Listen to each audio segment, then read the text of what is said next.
WWE में एक अच्छी वापसी कैसी होती है? खैर पहले तो वो वापसी जायज होनी चाहिए और दूसरा वापसी करने वाला रेसलर ऐसा होना चाहिए जिसे देखकर फैंस को खुशी हो। लेकिन WWE की एक बुरी आदत है कि वो अचानक ही ऐसे अजीब रेसलर्स को वापस लेकर आते रहते हैं, जिससे फैंस के मन में ये सवाल उठने लगता है कि आखिर यहाँ हो क्या रहा है।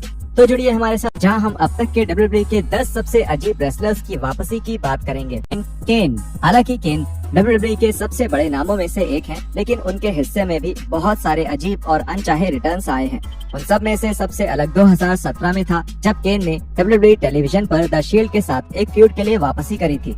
हालांकि पहले भी केन का इस ग्रुप के हर सदस्य से झगड़ा हो चुका था, लेकिन इस बार केन द मिज, ब्रॉन स्ट्रोमैन और द बार का साथ देने के लिए वापस आए थे और केन को इस तरह के अलग और अजीब रेसलर्स के साथ काम करते हुए देखना बहुत मजेदार था। फैंस के बीच उस वक्त एक बात फैली हुई थी कि केन अपने भाई दी अंडरटेकर का बदला लेने के लिए वापस आए थे। रोमन रेंस ने 2017 में केन की वापसी के कुछ ही महीनों पहले अंडरटेकर को हराया था और इसलिए ये सच में कहानी में एक मजेदार मोड़ होता अगर केन रेंस से बदला लेने की कोशिश करते हुए देखते। The big show. WWE champion रह चुके द बिग शो के अपने पूरे करियर के दौरान अचानक ही वापसी करते रहना एक आदत थी। उनके पूरे करियर की सबसे अजीब वापसी बिना किसी शक के 2020 में हुई थी, जब उन्होंने नए WWE चैंपियन ड्रू मैकिंटायर को रेसलमेनिया 36 के मेन इवेंट के तुरंत बाद ही चुनौती दे दी थी।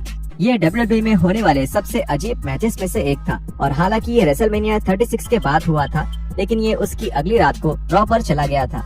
इसका मतलब ये था कि द बिग शो और मैकिंटायर का ये मैच रेसलमेनिया 36 की दूसरी रात का असली मेन इवेंट था। PW इनसाइडर की एक रिपोर्ट के मुताबिक द बिग शो की वापसी के पीछे का कारण मैकिंटायर को ताकतवर दिखाना था। मैकिंटायर ने बस 20 मिनट के अंदर ही ब्रॉक लेसनर और द बिग शो जैसे दो लेजेंड्स को हरा दिया था और अब वो अगले कुछ महीनों तक WWE की कमान संभालने के लिए बिल्कुल तैयार थे। टटांका। रेसलमेनिया 32 में हर साल होने वाला Andre the giant memorial battle royal हुआ था और इस मैच के दौरान फैंस हैरान रह गए थे जब माइकल कोल ने ये बताया कि टटांका भी इस मैच का हिस्सा थे। फैंस को बिल्कुल नहीं पता था कि WWE का एक पुराना स्टार भी इस मैच के लिए वापस आया है और ये बहुत अच्छा होता अगर टटांका को शो से पहले अपनी एक एंट्री मिलती। टटांका के इतने बुरे प्रेजेंटेशन की वजह से जल्द ही टटांका की एंट्री और रेसलमेनिया 25 में मिस रेसलमेनिया बैटल रॉयल के बीच में तुलना शुरू हो गई थी, जिसमें सभी वुमेन रेसलर्स एक साथ ही रिंग में आ गई थी और जब तक उन रेसलर्स के नाम कमेंट्री में नहीं लिए जा रहे थे तब तक फैंस को पता भी नहीं चला था कि उस मैच में कितने बढ़िया रेसलर्स शामिल थे। डीलो ब्राउन। एटीट्यूड एरा के सबसे कम आंके गए रेसलर्स में से एक थे डीलो ब्राउन। डीलो रिंग में बहुत काबिल थे और वो WWE कंपनी के इतिहास के सबसे यादगार यूरोपियन चैंपियंस में से एक हैं। 2008 में डीलो ने WWE में फिर से वापसी करी और हालांकि उन्हें वापस स्क्रीन पर देखना बहुत अच्छा लग रहा था, लेकिन ये वापसी काफी अचानक हुई थी जिसका ज्यादा मतलब नहीं निकल पा रहा था। अपनी वापसी के बाद डीलो ने केवल 2 मैचेस जीते, जिससे ये साफ हो चुका था कि वो बस दूसरे नए टैलेंट्स को बढ़ावा देने के लिए आए थे और WWE के पास उनके लिए कोई बेहतर स्टोरी लाइन नहीं थी। द हेडबैंगर्स।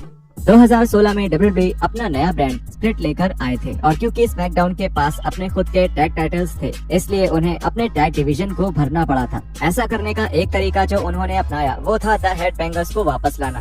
ये वापसी बिल्कुल अचानक ही हुई थी और जब पहली बार सोशल मीडिया पर ये बात पता चली कि ये जोड़ी WWE में वापस आ रही है, तब फैंस को लगा कि ये बस एक मजाक है, लेकिन ये एक मजाक बिल्कुल भी नहीं था, क्योंकि इस पुरानी टैग टीम चैंपियंस की जोड़ी WWE टीवी पर सच में वापस आई और फिर से हमेशा के लिए गायब होने से पहले इनके कुछ मैचेस भी हुए थे। हालांकि ये जोड़ी एटीट्यूड एरा के दौरान बहुत फेमस थी, लेकिन अब ये साफ हो चुका था कि फैंस को नहीं पता था कि ये कौन है और इन दोनों रेसलर्स के लिए इतना ठंडा रिएक्शन देखना सच में उनके लिए निराशाजनक था। रेसलिंग इंक के साथ एक इंटरव्यू के दौरान हेडबैंगर के एक सदस्य मार्श ने बताया कि 2016 में हुई उनकी वापसी के पीछे क्या कहानी थी।